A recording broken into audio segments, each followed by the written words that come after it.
The point of social media is to be social. They are looking to engage with other people, other companies, like real people behind these companies and not just some bot. Keeping in mind when you are using it that it is a tool and you should be very selective and careful when you use it and not use it to just suddenly show up more because you're going to turn off most of your clients that way.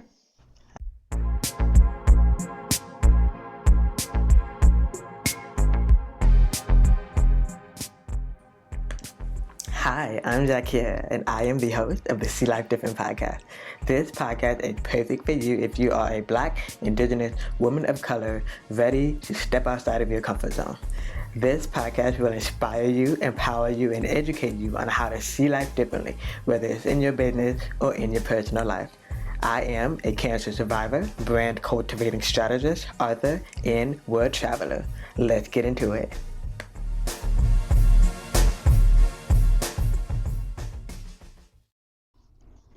Amber Andrews has built a brand that actually converts, moving beyond vanity metrics and creating content and messaging that turns attention into real revenue.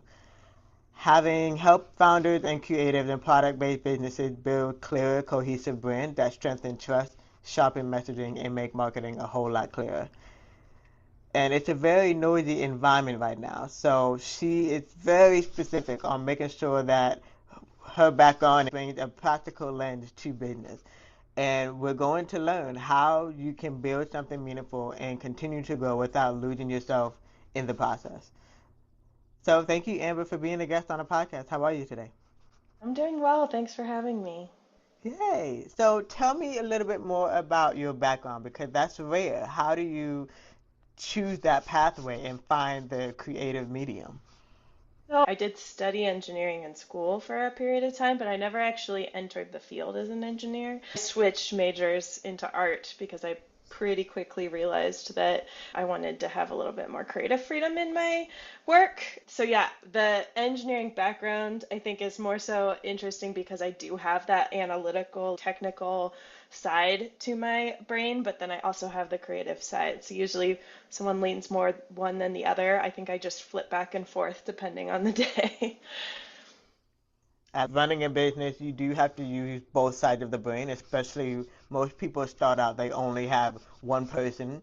So using all of their brain, they're so exhausted by the time they actually have a client and sales and all of that. So how have you managed to do that? Because it's not just you, there's a duo right now for your business.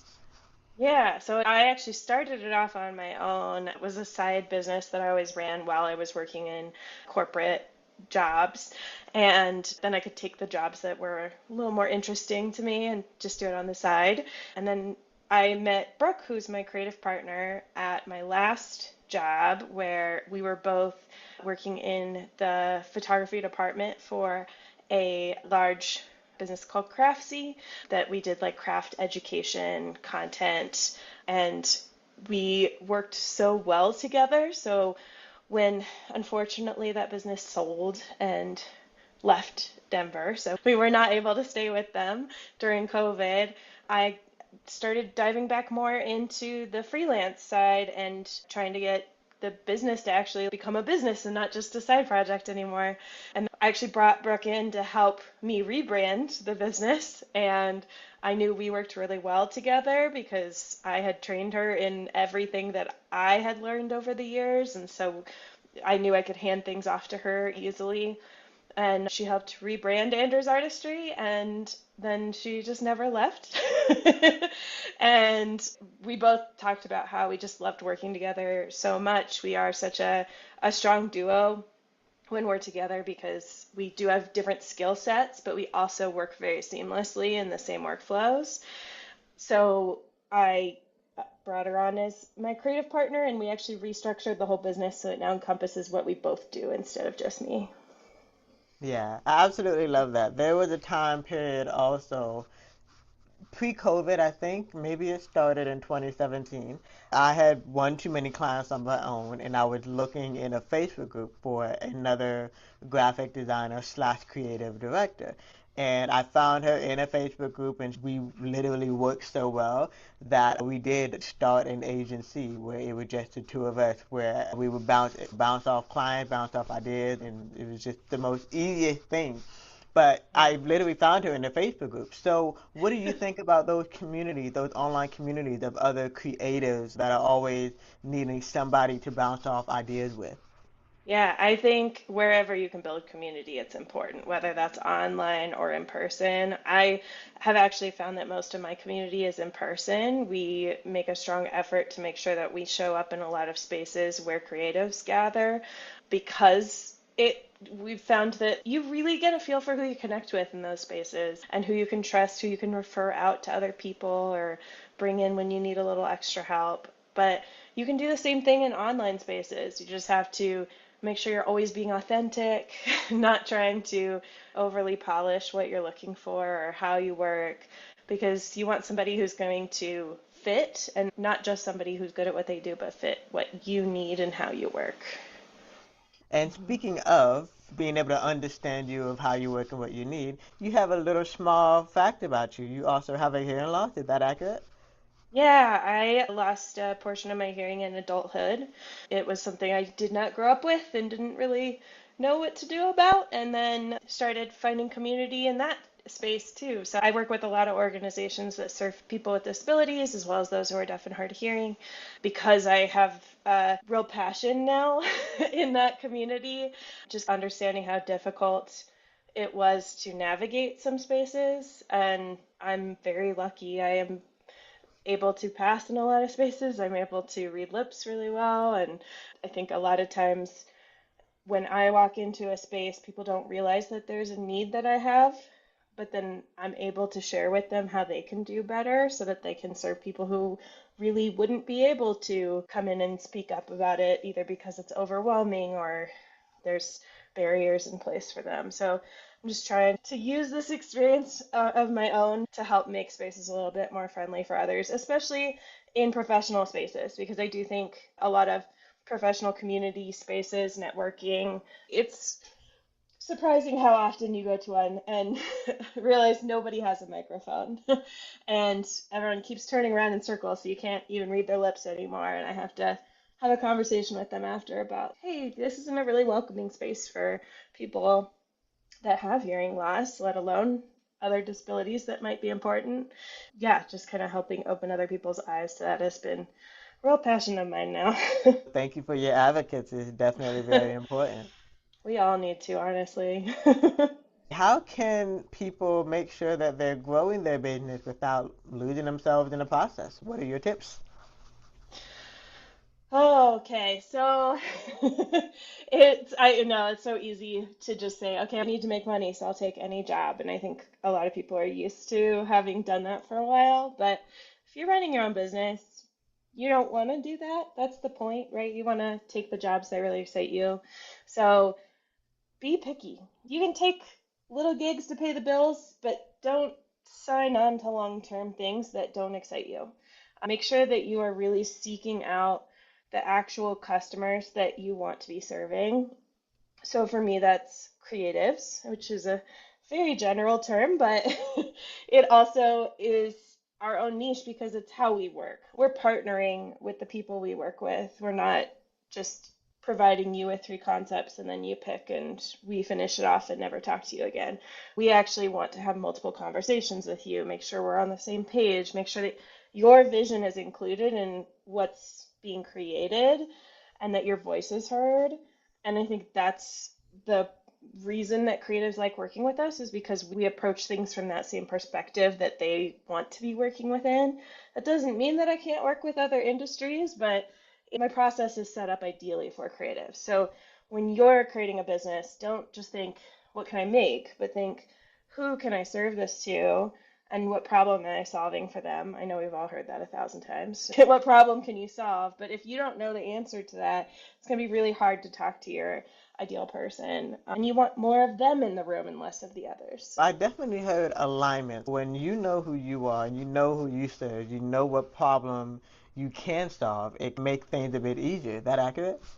Yeah, yeah. It's also gives you a guideline of here is how I talk to the people that I am trying to connect to, and then you're not second guessing yourself all the time of which route to take when you are approaching marketing. I love that. And I love that you're also not taking the conventional approach to marketing because you've been doing it for so long. You also have seen how quickly it's changing. So how do you also make sure that you're not overcomplicating your business with all the changes? That's fair, and I will admit that I am definitely always overcomplicating things, but that's my ADHD brain that gets really excited about something and has to dive in. That's where Brooke is honestly my absolute number one here is anytime I have an idea about something, we sit down and we talk about it, and she says, I don't think that's something we need to be paying attention to right at this moment, but it's a good future note that we can come back to in a month or 2 months, right? So having that partner that's just someone you can bounce ideas around with. And if you are a solopreneur, that partner could be somebody in your community that you're just meeting up with and helping support each other. It doesn't have to be somebody that's deeply involved in your business. You just need somebody who can help identify when you get a little bit of shiny object syndrome and make sure that when you are implementing new processes, it's something that's really going to benefit you and not just short term, but stick with you. One example, we just started working in breakdance for WordPress, which is like a website builder that you can use within WordPress. I tiptoed into it, got so excited and started making all of our client sites in it. Totally worth it. That one was like no question at all. I'm so glad I did that. It is a faster moving site. It's so much easier for people to use. It was worth diving into. But implementing AI as a web design tool, nope, not ready yet. I'm not there. I don't trust it enough yet. It's not the time to really consider implementing it into design work. I also think it just takes the humanity out of what you're creating. So we're still establishing where our AI rules live for our company. And right now it's mostly research. We use it for research and also it's really good for my project management. Anyone else with ADHD, just plug your to-do list into some AI bot and ask it what you need to do today because that is for me that's been life changing. I can actually mark things off my list in a way that I never could before. I love that though because not everyone has to be on the AI train yet. Yes, it's been Oh, pushed at us maybe since 2023, yeah.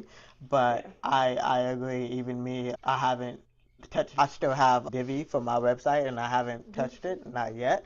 But I have seen people. I've become speakers for events where people have used something called Lovable to just pop up their Yeah. website or use Canva to pop up their website. I'm like, hey, if it works for you, it works for you. But I'm not ready to see the same font size everywhere.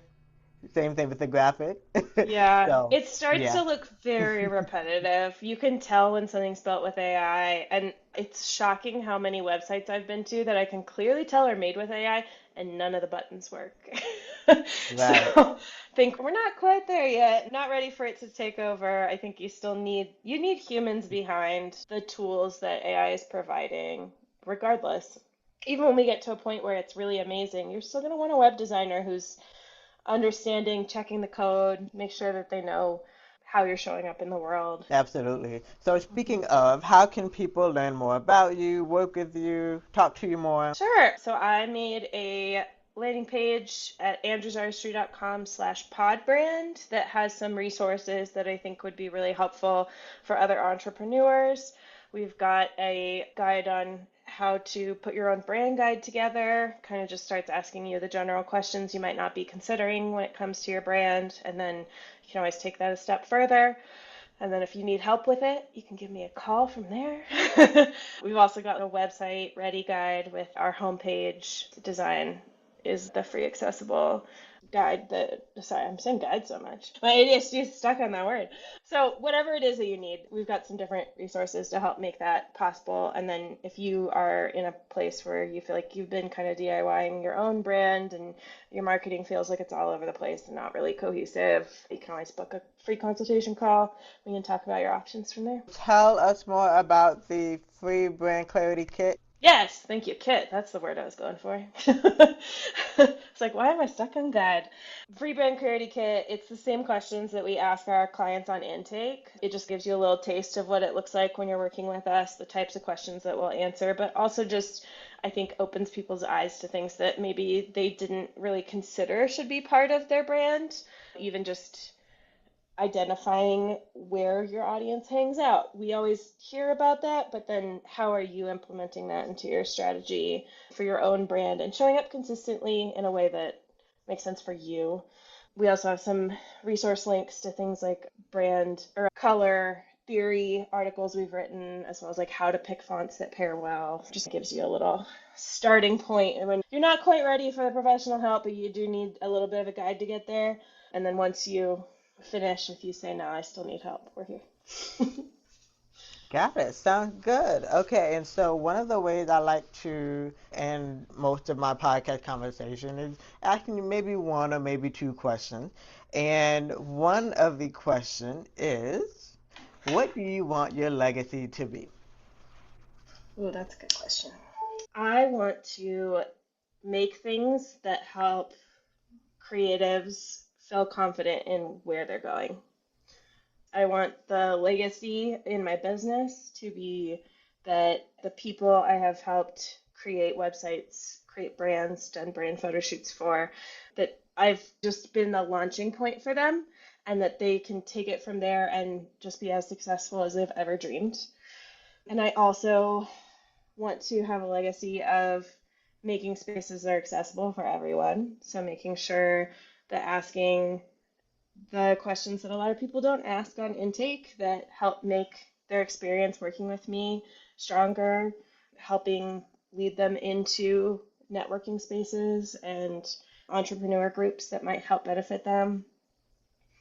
I'd say, yeah, making accessible spaces and designs is probably my biggest one there. I love that though, and to make sure that it's welcoming for them as well. Yes. Yeah. I don't ever want people who are, I think it feels very like outing when you have to go into a space and figure out how to adapt for yourself, but being able to enter a space where someone's already asking the questions on what you need and preparing for it, it's one load off as you're starting an entrepreneur journey because it's a lot and it can be really exhausting. And just knowing that someone is thinking about all the same things as you is very helpful for giving you that confidence to stand behind what you're doing. Good. If no one else got anything from this conversation, what is one thing you want them to remember? To show up for real.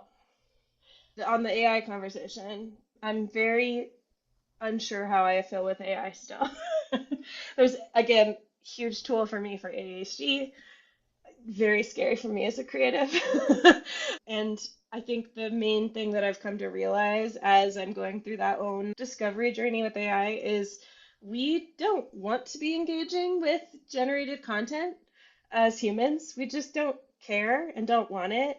And so when we start to see something that just gives us a little bit of a ick, it immediately turns us off.